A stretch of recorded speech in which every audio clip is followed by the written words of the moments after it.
Assalamualaikum warahmatullahi wabarakatuh. Perkenalkan saya Hasbia, calon guru penggerak angkatan 8. Di sini saya akan menampilkan penerapan budaya positif yang ada di lingkungan sekolah tempat saya mengajar. Rancangan tindakan aksi nyata modul 14 sebagai berikut. Pertama, judul modul penerapan segitiga restitusi sebagai penerapan wujud budaya positif di sekolah oleh Hasbia, calon guru penggerak angkatan 8 Kota Batam, Kepulauan Riau. Yang kedua, latar belakang yang mendasari saya dalam membuat aksi nyata, yakni saya ingin menerapkan budaya positif yang ada di lingkungan sekolah tempat saya mengajar untuk mewujudkan profil pelajar Pancasila. 3. Tujuan. Pertama, untuk menumbuhkan budaya positif di lingkungan sekolah. 2. Untuk menumbuhkan motivasi intrinsik pada murid. 3. Untuk mengajak rekan sejawat untuk menerapkan budaya positif di lingkungan sekolah. 4. Tolak ukur. Pertama, murid mampu membuat keyakinan kelas. 2. Mampu menerapkan disiplin positif berdasarkan keyakinan kelas yang sudah dibuat secara bersama-sama. 3. Guru mampu menerapkan budaya positif di lingkungan sekolah, yaitu segitiga restitusi. Yang kelima, lini masa tindakan yang akan dilakukan. Pertama, berdiskusi dengan kepala sekolah dan rekan guru terkait rencana aksi nyata yang akan dilakukan. 2. Melakukan diskusi dengan murid dalam menyusun keyakinan kelas merupakan awal penerapan budaya positif di sekolah. Selanjutnya, dukungan yang saya butuhkan yaitu pembuatan materi modul dalam bentuk PPT, kemudian ruangan untuk kegiatan diseminasi, memakai ruang labor komputer, terus peralatan yang mendukung, meminta bantuan dengan wakil sarana dan prasarana. Warahmatullahi wabarakatuh. Terima kasih kepada Bapak Ibu guru yang sudah berkenan hadir dengan mengikuti kegiatan saya, yaitu aksi nyata modul 14 budaya positif. Sebelumnya saya sampaikan berhubung karena kepala sekolah tidak hadir dan tidak bisa bersama-sama dengan kita, tadi saya sudah minta beliau untuk hadir, tapi karena ada kegiatan di luar jadi tidak bisa bersama kita. Yang saya hormati Bapak Ibu guru SMA 1 yang hebat semua. Baik, sebelum memulai presentasi saya ini karena udah siang, kita ice breaking dulu sedikit saja Bapak Ibu ya.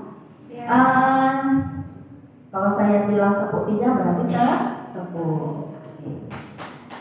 Tepuk 3. Tepuk 2. Tepuk 3. 1. Nah, kita belum konsentrasi ya Bapak Ibu. Kalau saya bilang tepuk berarti kita tepuk. Kalau saya mengucap angka berarti kita diam saja. Baik, sekali lagi. Tepuk 1. Tepuk 3. 2.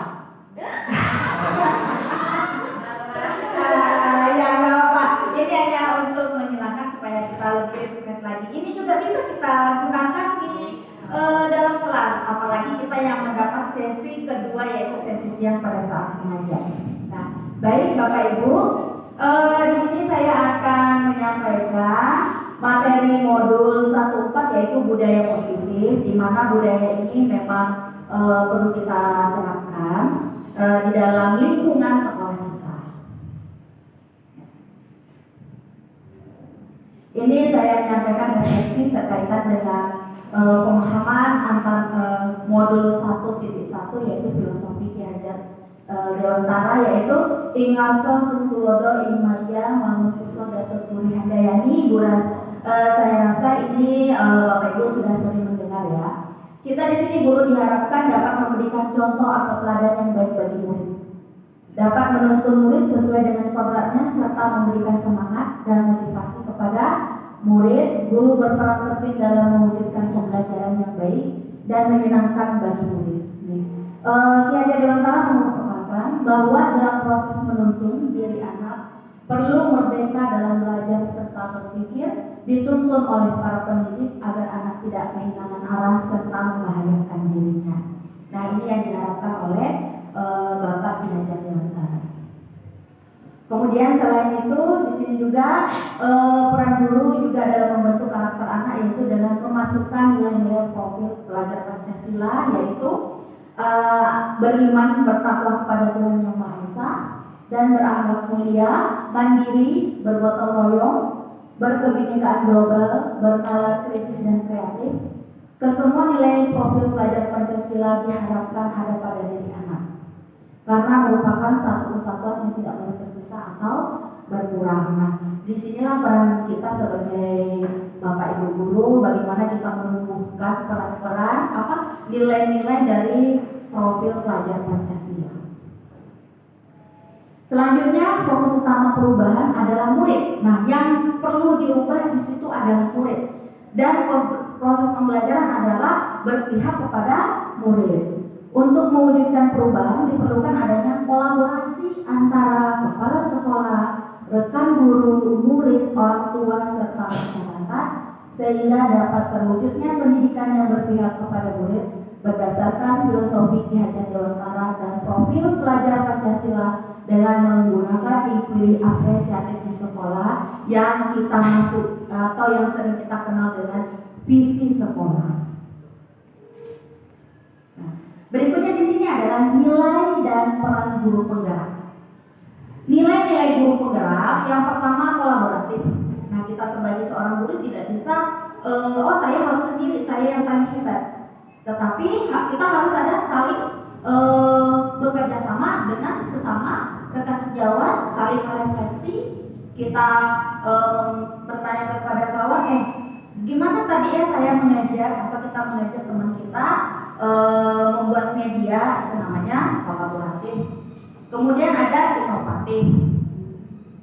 Kita harus bisa melakukan inovatif, yaitu adanya perubahan. Berikutnya berpihak pada murid. Selanjutnya reflektif, dan yang terakhir adalah mandiri. Seorang guru tidak boleh hanya duduk diam saja, tidak mau mencari ilmu, ya. Namanya belajar itu sepanjang hayat. Jadi kalau mandiri di sini misalnya ada pelatihan, ya kita inisiatif untuk mengikuti pelatihan. Itu namanya disebut kita sebagai guru yang mandiri. Berikutnya peran guru penggerak. Yang pertama, menjadi pemimpin. Pengembangan lingkungan belajar yang berpusat pada murid itu kita masuk ke menjadi pemimpin pembelajaran. Jadi di sini bukan hanya kepala sekolah saja sebagai pemimpin, tetapi kita setiap guru merupakan pemimpin, tetapi pemimpin di dalam pembelajaran. Yang kedua, mendorong kolaborasi. Di sini ada dua, memimpin manajemen sekolah seperti mewujudkan visi dan misi sekolah. Yang kedua, mengelola program sekolah yang berdampak pada murid seperti kita sebagai pembina eskul atau pembina rohis, pembina OSIS, kita melaksanakan program-program tersebut. Kemudian yang berikut, mengembangkan diri dan orang lain.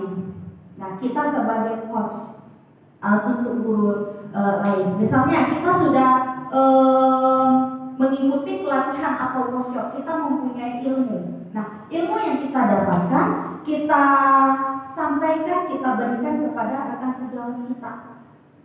Seperti, tadi saya baru selesai mengikuti pelatihan kurikulum Merdeka, ini loh ilmu-ilmunya.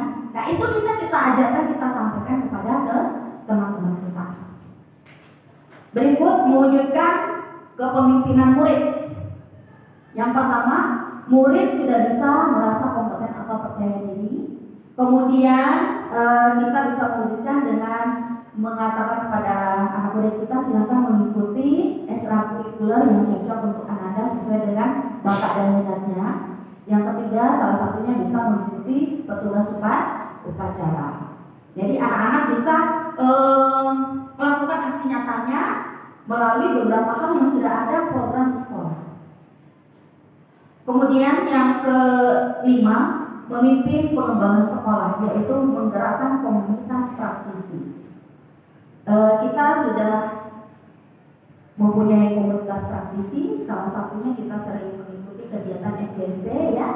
antar mata pelajaran. Kemudian di dalam lingkungan sekolah kita juga kita mempunyai komunitas praktisi, yaitu setiap guru mapel kita sama-sama membentuk komunitas kecil, yaitu antar mata pelajaran. Nilai guru penggerak yang dimiliki ini ada contoh mandiri. Mandiri adalah di sini kesiapan dan kemampuan individu untuk berdiri sendiri yang ditandai dengan mengambil inisiatif. Selain itu mencoba mengatasi masalah tanpa meminta bantuan orang lain, berusaha mengarahkan tingkah laku menuju kesempurnaan. Contohnya berusaha terus belajar dengan mengikuti banyak pelatihan, IHT serta proses pembelajaran. Ini contoh yang mandirinya yang tadi ya. Berikut di sini ada inovatif, kita berusaha ya untuk melahirkan atau ide-ide yang baik. Contoh melaksanakan sholat Jumat di sekolah yang melibatkan pengurus ormis dengan membagikan kartu sholat Jumat. Ini salah satu contoh inovatif seorang guru. Nah, sekarang kita masuk ke intinya. Yang tadi adalah mengenai tentang filosofi dan nilai peran guru. Kemudian di sini konsep-konsep inti budaya positif yang harus kita terapkan di lingkungan sekolah kita. Yang pertama ada disiplin positif, kemudian motivasi, hukuman, penghargaan. Berikutnya ada keyakinan kelas, kebutuhan dasar manusia, ada posisi kontrol guru, kemudian yang terakhir segitiga restitusi. Di sini nanti akan saya paparkan satu-satu mengenai konsep inti budaya positif. Disiplin positif. Ketika mendengar kata disiplin, apa yang terbayang di benak Anda? Disiplin itu seperti apa? Bapak Ibu, apa yang terlintas di pikiran kita? Disiplin itu adalah sesuatu hal yang ingin menjadikan diri kita menjadi lebih baik. Iya. Agar kita menjadi lebih baik, taat. Semua orang pasti sudah mendengar selalu disiplin, ya. Kata disiplin juga sering dihubungkan dengan adanya hukuman. Ini pasti ada.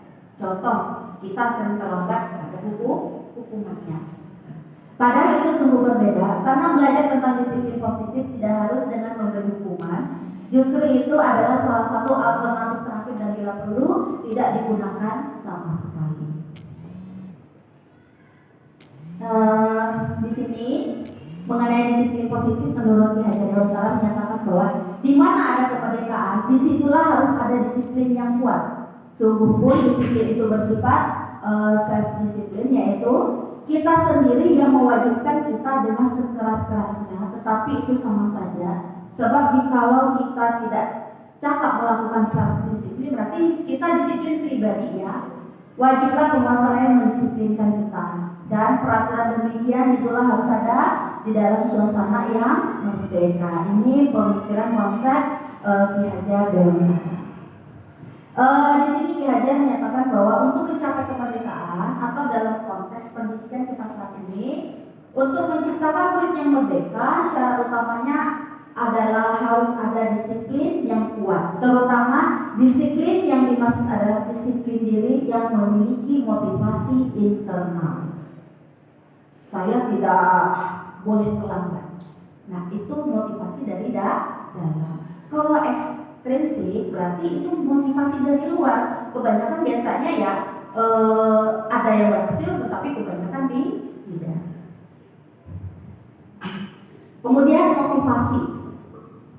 Menurut Diana dosen dalam bukunya Restructuring School Discipline menyatakan ada 3 motivasi perilaku manusia. Yang pertama, untuk menghindari ketidaknyamanan atau hukuman. Nah, ini adalah tingkat terendah dari motivasi perilaku manusia, karena biasanya orang yang motivasi perilakunya untuk menghindari hukuman atau ketidaknyamanan akan bertanya, apa yang akan terjadi apabila saya tidak melakukannya? Ini yang sering ya. Sebenarnya mereka sedang menghindari masalah yang mungkin muncul dan pengaruh pada mereka secara fisik, psikologis maupun tidak terpenuhinya kebutuhan mereka. bila mereka tidak melakukan tindakan tersebut. Motivasi ini bersifat eksternal. Kemudian yang kedua, untuk mendapatkan imbalan atau penghargaan dari orang lain. Satu, tingkat di atas motivasi yang pertama. Di sini orang berperilaku untuk mendapatkan imbalan atau penghargaan dari orang lain. Orang dengan motivasi ini akan bertanya, apa yang akan saya dapatkan apabila saya melakukannya? Berarti ada penghargaannya, baru mereka mau mengerjakan. Contoh, anak ibu siapa yang menjawab? Kalau misalnya ada yang menjawab, maju ke depan, ibu kasih permen. Berarti anak, oh iya, nanti saya mau majulah biar dapat permen. Di sini mereka melakukan sebuah tindakan untuk mendapatkan pujian dari orang lain yang menurut mereka penting dan mereka letakkan dalam dunia berkualitas mereka. Nah, mereka juga melakukan sesuatu untuk mendapatkan hadiah, pengakuan atau imbalan, termasuk motivasi eksternal. Berarti masih ada dorongan dari orang lain ya. Kemudian yang di sini yang ketiga, untuk menjadi orang yang mereka inginkan dan menghargai diri sendiri dengan nilai-nilai yang mereka percaya. Orang dengan motivasi ini akan bertanya, akan menjadi orang seperti apabila saya melakukannya. Mereka melakukan sesuatu karena nilai-nilai yang mereka yakini dan hargai, dan mereka melakukannya karena mereka ingin menjadi orang yang melakukan nilai-nilai yang mereka yakini tersebut. Ini adalah motivasi yang membuat seseorang memiliki disiplin positif karena motivasi perilakunya bersifat internal bukan eksternal, dari dalam diri mereka sendiri. Nah, inilah yang harus kita sebagai bapak ibu guru untuk mengembangkan motivasi internal terhadap anak-anak murid kita. Kebanyakan mereka adanya dorongan-dorongan. Memang namanya motivasi eksternal itu diperlukan, tetapi bagaimana caranya kita bisa menumbuhkan motivasi internal yang ada dalam diri anak-anak didik kita. Nah, inilah suatu memang pekerjaan kita sebagai guru, bukan hanya memberikan materi ilmu saja ya. Selanjutnya di sini ada hukuman. Contohnya ada pertanyaan pemantik ya. Iva kurang menguasai pelajaran matematika, sehingga pada saat pelajaran tersebut berlangsung, dia lebih banyak berdiam diri atau menggambar di buku pelajarannya. Pada saat guru matematikanya Pak Sono menanyakan tentang Iva menjadi gugup dan tak sanggup menjatuhkan tasnya dari kursi serta tiba-tiba menjadi gagap pada saat berupaya menjawabnya seluruh kelas tertawa ya teman-temannya. Nah, ini kasus ya. Apakah Anda setuju dengan tindakan Pak Seno terhadap Iva? Mengapa nih? Menurut Anda tindakan Pak Seno terhadap Iva adalah sebuah hukuman atau konsekuensi? Nah, menurut Bapak Ibu seperti apa? Kira-kira Bapak Ibu setuju gak dengan tindakan Pak Seno terhadap Iva ini?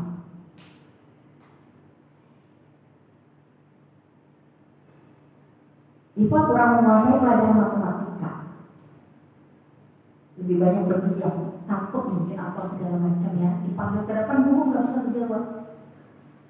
Nah, kira-kira bagaimana? Tidak setuju. Kira-kira kenapa Bapak Ibu mengatakan tidak setuju? Semakin mempermalukan. Iya, semakin mempermalukan berarti nanti semakin tidak mau mengikuti pelajaran matematika. Seharusnya Pak Silmo ini melakukan observasi terlebih dahulu, ya. Melakukan observasi, memanggil Iva, nak kenapa sejak pelajaran matematika selalu seperti ini dan malas dia membuat gambar tidak memperhatikan. Nah, dari situ mungkin ada menyampaikan kepada wali kelas, orang tua penyebab-penyebabnya. Daripada memanggil ke depan sehingga anaknya malu ya. Nah, itu malah menjadikan pesimis untuk anak-anak kita. Nah, bahwa hukuman bersifat tidak terencana atau tiba-tiba, anak atau murid tidak tahu apa yang akan terjadi dan tidak dilibatkan. Ini mengenai tentang hukumnya. Hukuman bersifat satu arah dari pihak guru yang memberikan, dan murid hanya menerima suatu hukuman tanpa melalui suatu kesepakatan atau pengarah dari pihak guru, baik sebelum atau sesudahnya. Hukuman yang diberikan bisa berupa fisik maupun psikis. Murid anak disakiti oleh suatu perubahan atau kata-kata. Nah, yang seperti yang dicontohkan Pak Seno tadi ya, tidak baik. Kemudian kita masuk ke penghargaan. Dihukum oleh penghargaan. Saat kita berulang kali menjanjikan hadiah kepada anak-anak agar berperilaku bertanggung jawab, atau kepada seorang murid agar mempelajari sesuatu yang baru, atau kepada seorang karyawan agar melakukan pekerjaan yang berkualitas, kita sedang berasumsi mereka tidak dapat melakukannya, atau mereka tidak akan membeli untuk melakukannya. Nah, di sini maksudnya setiap kali kita menginginkan anak kita maju menjawab pertanyaan, kita selalu memberikan ini permen, atau kita selalu ingin memberikan pujian. Nah, anak apabila tidak menerima pujian atau mendapatkan reward hadiah, ya kemungkinan banyak besar mereka tidak mau melakukan. Nah, itu.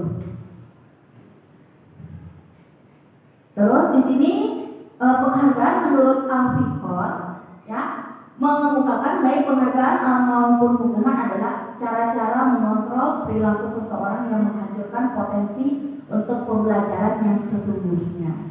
Karena yang diperlukan adalah motivasi intrinsik, bukan ekstrinsik.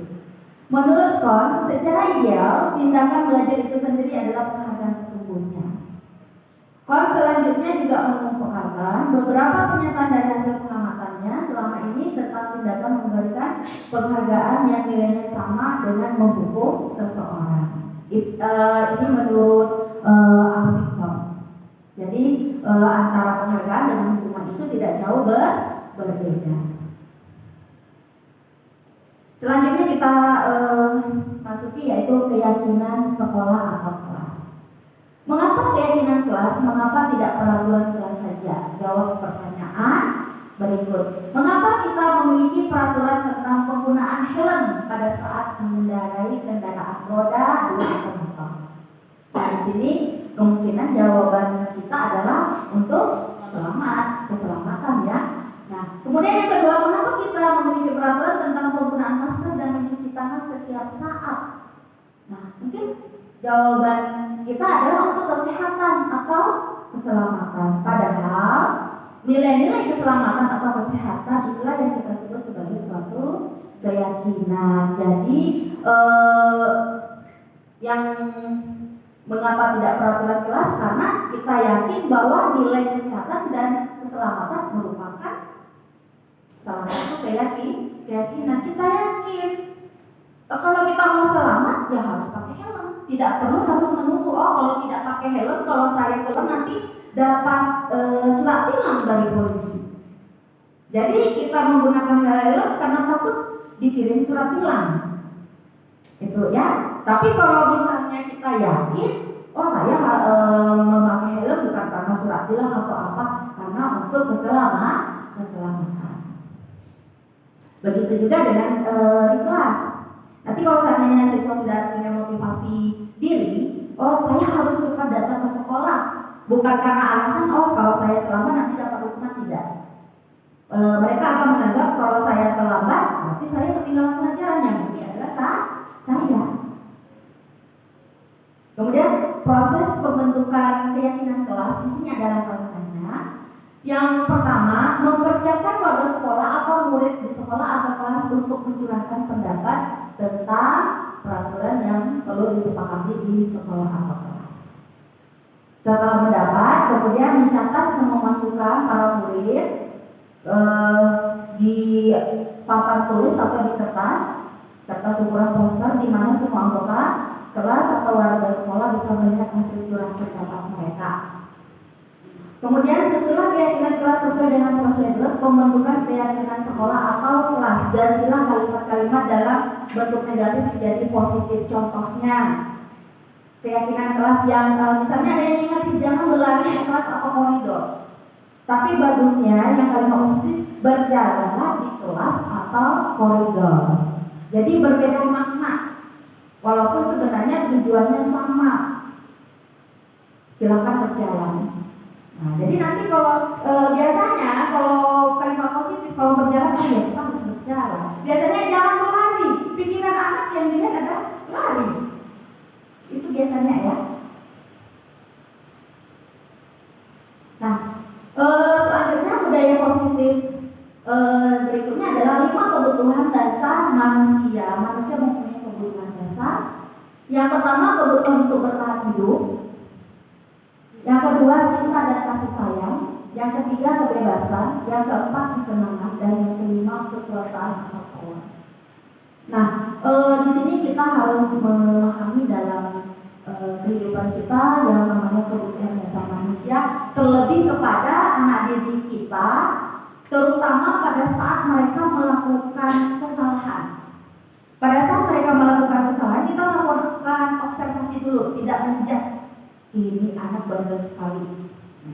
Kita tidak tahu apakah karena dia bandel ingin mencari perhatian karena kurang kasih sayang di rumah, kurang perhatian dari orang tuanya, jadi dia melampiaskan di sekolah dengan selalu berantem, misal melakukan hal-hal yang negatif di sekolah karena mereka butuh diperhatikan. Oh, kalau saya seandainya melakukan ini dipanggil orang tua saya di sekolah.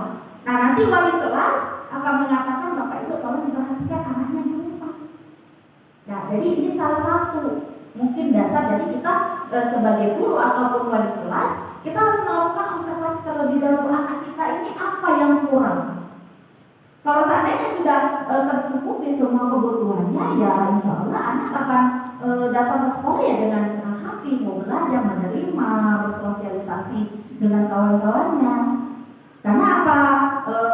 Kebutuhan untuk bertahan hidup misalnya dari segi makanan mungkin dapat, kebutuhan ada uang jajannya bisa jadi dapat semua, perhatian orang tua mereka dapat, ada kebebasan anak, maksudnya kebebasan dalam hal segi positif di sini ya Bapak Ibu. Ini mengenai tentang kebutuhan dasar manusia. Nah, ini semua seorang guru atau wali kelas harus bisa memahami karena akan berkaitan dengan anak didik kita, terutama pada saat melakukan sebuah pelanggaran aturan ataupun kesalahan. Berikutnya yaitu posisi kontrol. Di sini ada 5. Yang pertama penghukum. Seorang penghukum bisa menggunakan hukuman fisik maupun verbal dengan cara, ayo nak, bersihkan semua kamar mandi karena sudah berapa kali terlambat. Atau misalnya dengan kata-kata, ini lagi selalu terlambat, gak usah ke sekolah aja deh. Memberikan contoh yang tidak baik kepada kawannya. Kamu ini sebagai virus di kelas. Itu kata-kata yang bisa menyakiti seorang anak. Kemudian pembuat orang merasa bersalah, biasanya guru akan bersalah lebih lembut. Suaranya lembut, tetapi mengena di hati. Ya, tidak dengan suara yang keras. Nah, kamu ini tidak mengerjakan tugas, ibu yang repot. Kenapa? Seharusnya nilai sudah ibu kirim ke kurikulum, jadi terlambat ibu yang dimarahi sama kurikulum. Kenapa nilainya tidak selesai? Jadi dalam hati anak, oh iya, saya membuat ibu ini mendapatkan teguran dari kurikulum karena tugas saya tidak kerjakan. Guru tidak bisa mengoreksi. Yang ketiga, teman. Guru pada posisi ini tidak akan menyakiti murid, namun akan tetap berupaya mengontrol murid melalui persuasi, mengajak.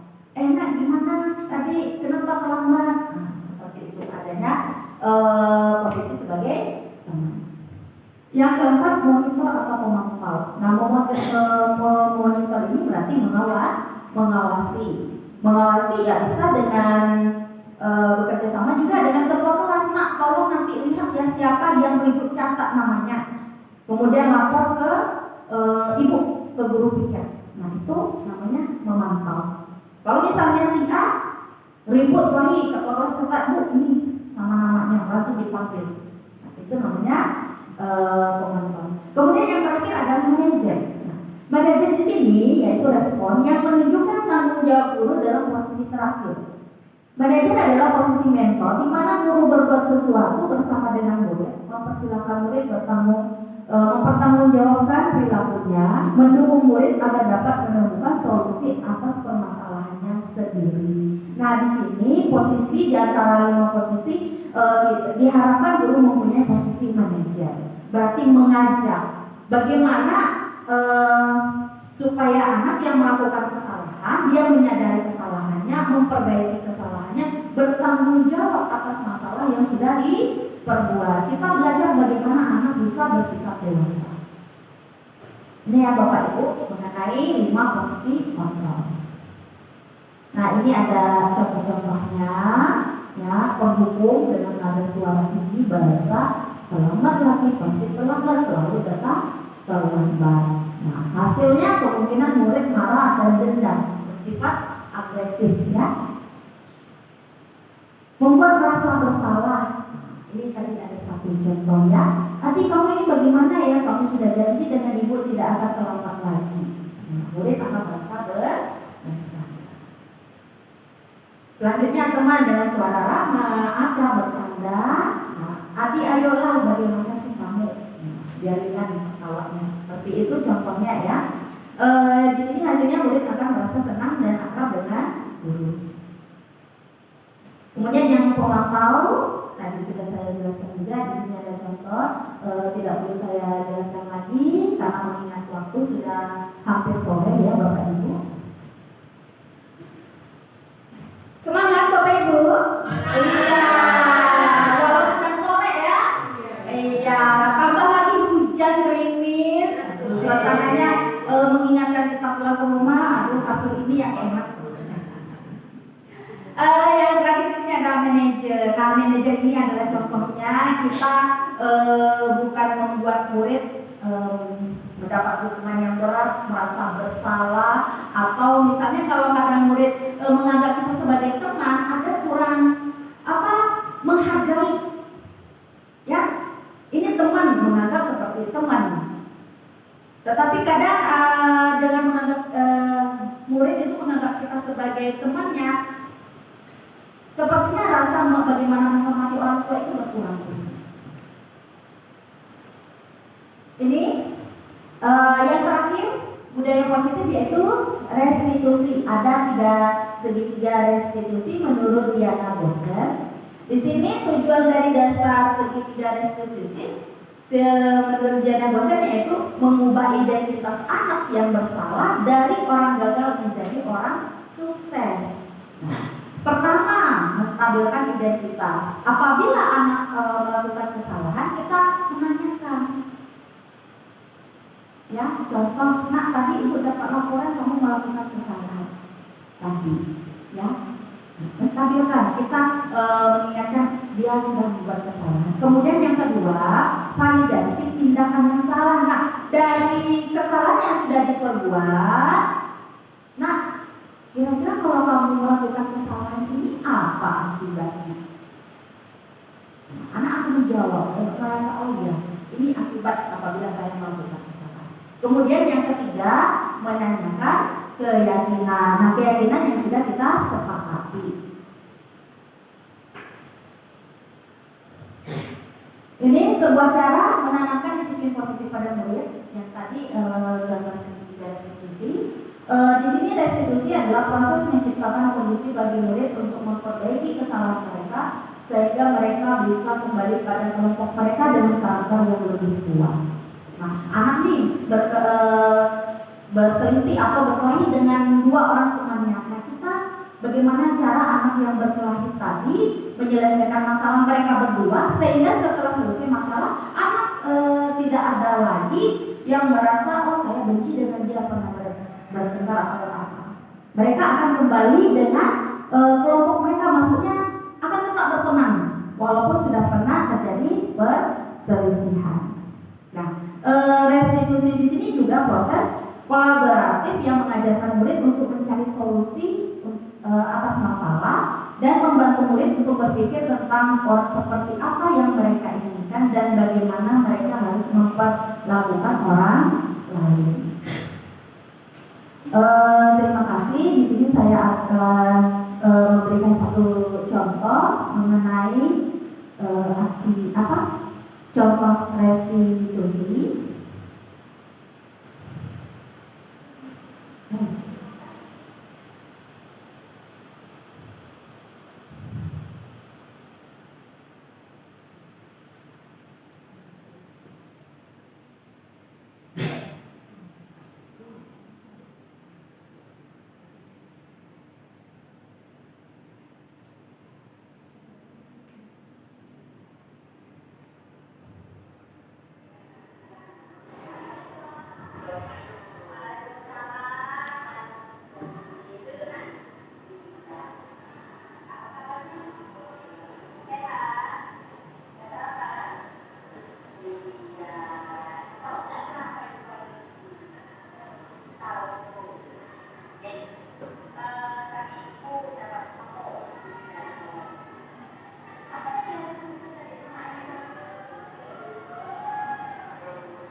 Baik Bapak Ibu, ini merupakan satu contoh segitiga institusi dalam memberikan pemahaman kepada anak-anak kita apabila mereka melakukan kesalahan. Sekian dengan berakhirnya video tersebut berakhir juga presentasi saya. Apa ada yang mau ditanyakan Bapak Ibu? Tidak? Baik, kalau tidak ada terima kasih. Saya sekali lagi saya ucapkan terima kasih banyak kepada Bapak Ibu sudah mau mengikuti presentasi yaitu budaya positif. Mudah-mudahan apa yang sudah saya sampaikan dan kita sama-sama melakukan kolaborasi dengan anak murid kita. Sekian saya ucapkan. Wabillahi taufiq wal hidayah. Assalamualaikum warahmatullahi wabarakatuh.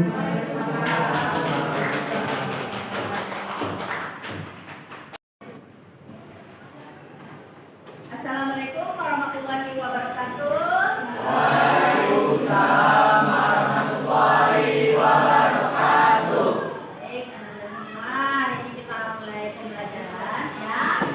Sebelumnya sebelum mulai ya, tadi sudah berdoa sama gurunya ya. Sebelum kita memulai pembelajaran, ada mau disampaikan kepada anak-anak semua ya, yaitu kita akan membuat keyakinan kelas ya, bukan kalau dulu ada kesepakatan kelas, kemudian ada sering kita dengar istilah tata tertib kelas ya. Sekarang itu kita ganti menjadi keyakinan kelas antara anak dan semua. Nanti ibu kasih stick note ya, ditulis kemudian ditempel ke depan. Yang keyakinannya tidak boleh menggunakan kata negatif ya, menggunakan kata positif. Nah ini silahkan Ananda untuk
Sudah ada yang siap?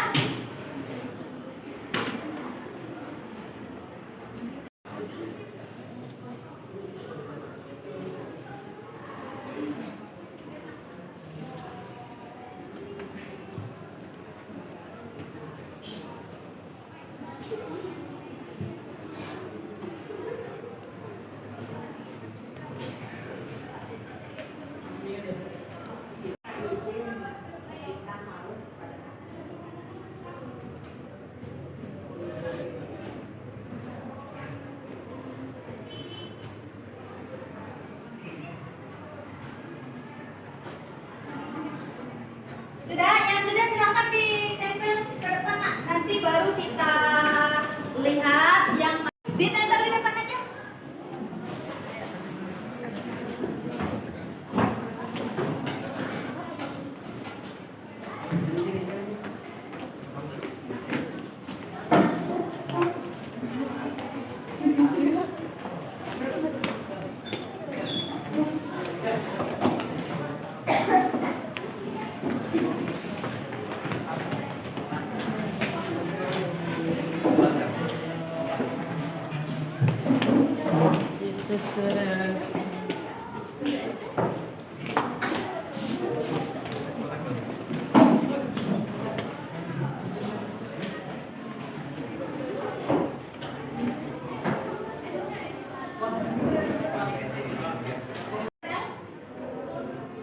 Belum?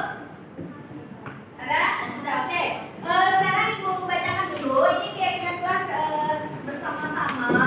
Yang pertama, berpakaian rapi dan ini sudah Anda buat semua keyakinan kelas. Nanti kita akan pilih kalau ada yang sama, kita jadwalkan nanti ya. Nah, ini sudah ada kawannya. Nanti Ibu minta sekretaris ya, kita diketik, ditulis, biar tidak lupa ditempel di depan, di papan khusus untuk di apa pengumuman ya. Jadi tinggal dibaca. Ada yang sama nanti kita jadikan satu. Nah, di sini salah satunya berpakaian rapi, kemudian ada menjaga perkataan, datang tepat waktu, menjaga kebersihan kelas. Oke, kita sepakat ambil yang ini. Kemudian membedakan guru saat sedang menjelaskan dan mengerjakan tugas yang diberikan oleh guru. Datang tepat waktu. Bisa? Bisa. Ya, datang tepat waktu ya. Kemudian ini sama menghargai guru yang sedang menerangkan. Berpakaian rapi ini sama, nanti sudah ada beberapa. Kemudian menjaga kebersihan. Saling peduli, menghargai dan membantu satu sama lain. Oke, ini nanti ini kan ada banyak nih. Biar tidak lupa kita akan susun nanti keyakinan kelas yang sudah ada. Kita buat 5 atau 6. Jadi Ibu minta tolong nanti sekretarisnya dengan linknya diketik, ditempel itu ya. Jadi besok sudah selesai keyakinan kelas kita. Oke? Bisa dipahami? Bisa. Iya. Jadi dengan adanya keyakinan kelas ini, Ibu harap kita akan saling datang tepat waktu, saling menghargai, itu ya. Jadi proses pembelajaran kita dapat berjalan sesuai tujuan yang kita inginkan. Oke, selesai keyakinan kelas kita lanjut dengan pembelajaran. Assalamualaikum warahmatullahi wabarakatuh.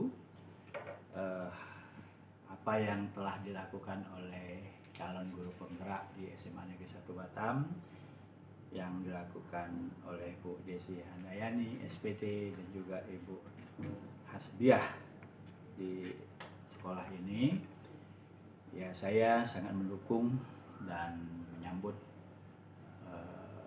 semangat mereka dalam menyampaikan materi ataupun metode tentang menyebarkan pemahaman dan penerapan pengalaman budaya positif ya.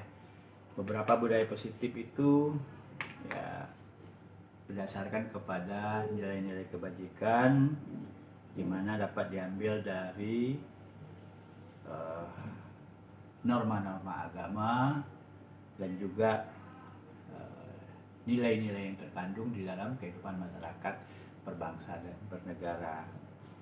Dari nilai-nilai itulah kita harapkan dapat menanamkan nilai-nilai positif yang mana tujuan utamanya seperti profil pelajar Pancasila, juga untuk meningkatkan keterampilan hidup dari peserta didik. 5 kebutuhan dasar manusia yang ada yang disampaikan dalam materi ini, diantaranya itu adalah bertahan hidup, kasih sayang dan berterima kasih, penguasaan, kebebasan, dan kesenangan. Nah, dari sanalah akan diturunkan nilai-nilai positif atau budaya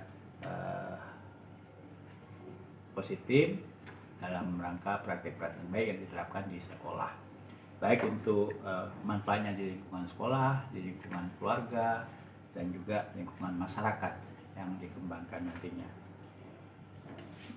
Di mana di sini diharapkan dalam penerapan nilai-nilai positif ini kita juga melihat ada 5 posisi kontrol guru yang dibuatkan oleh calon guru penggerak ini. Di antaranya itu sebagai penghukum. Penghukum ini artinya dapat memberikan suatu koreksi terhadap tindakan-tindakan yang salah yang dilakukan oleh peserta didik, sehingga perlu ada hukuman. Hukuman ini dalam maksud untuk memperbaiki kesalahan-kesalahan yang pernah dilakukan. Kemudian harus menanamkan rasa bersalah kepada anak apabila dia melakukan suatu kesalahan atau melanggar suatu nilai atau norma-norma yang sudah kita tentukan bersama atau kita sepakat bersama. Kemudian guru juga harus dapat menjadi teman, tempat dia bertanya, tempat dia berdiskusi, tempat dia mencurahkan hatinya barangkali ada sesuatu yang menghambat. Nah, ini diharapkan Uras mampu juga menjadi kontrol dalam perkembangan penerapan nilai-nilai baik ini. Selanjutnya ada peran guru, yaitu sebagai pemantau. Ya, kita harap dalam pengembangan penerapan nilai-nilai baik ini, ya, segala situasi yang berjalan harus kita pantau dan kita amati. Apakah benar-benar dapat berjalan dengan baik? Apakah terjadi hambatan-hambatan atau gangguan-gangguan?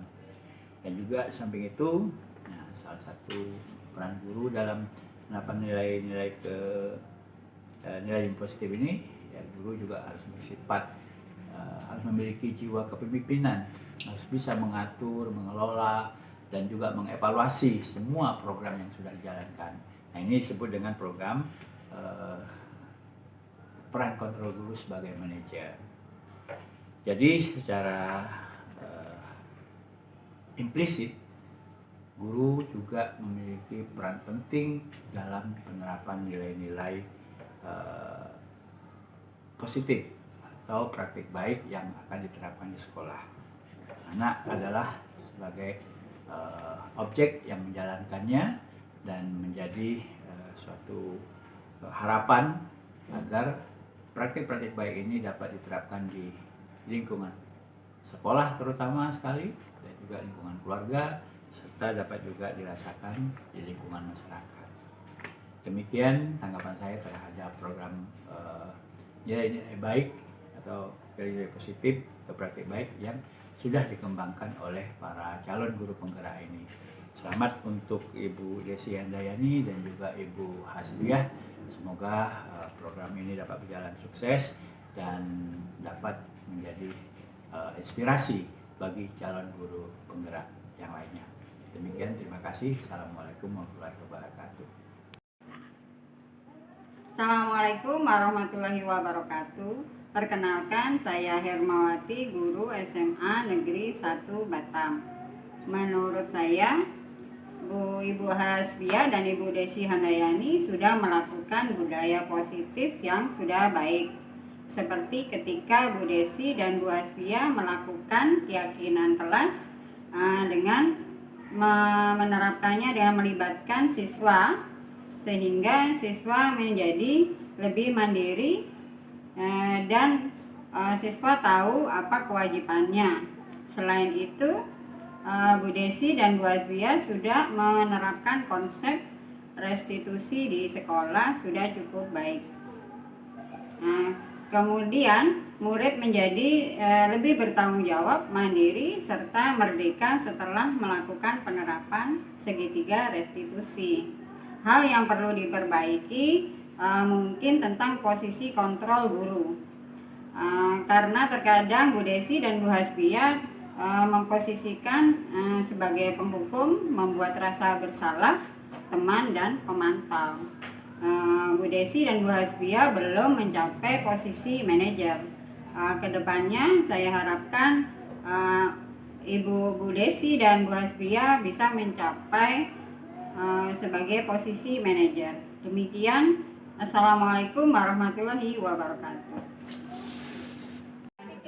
Assalamualaikum warahmatullahi wabarakatuh. Selamat pagi. Di sini saya sebagai teman dari Bu Hasbia sama Bu Tri Mulyani sebagai pengajar bahasa Indonesia.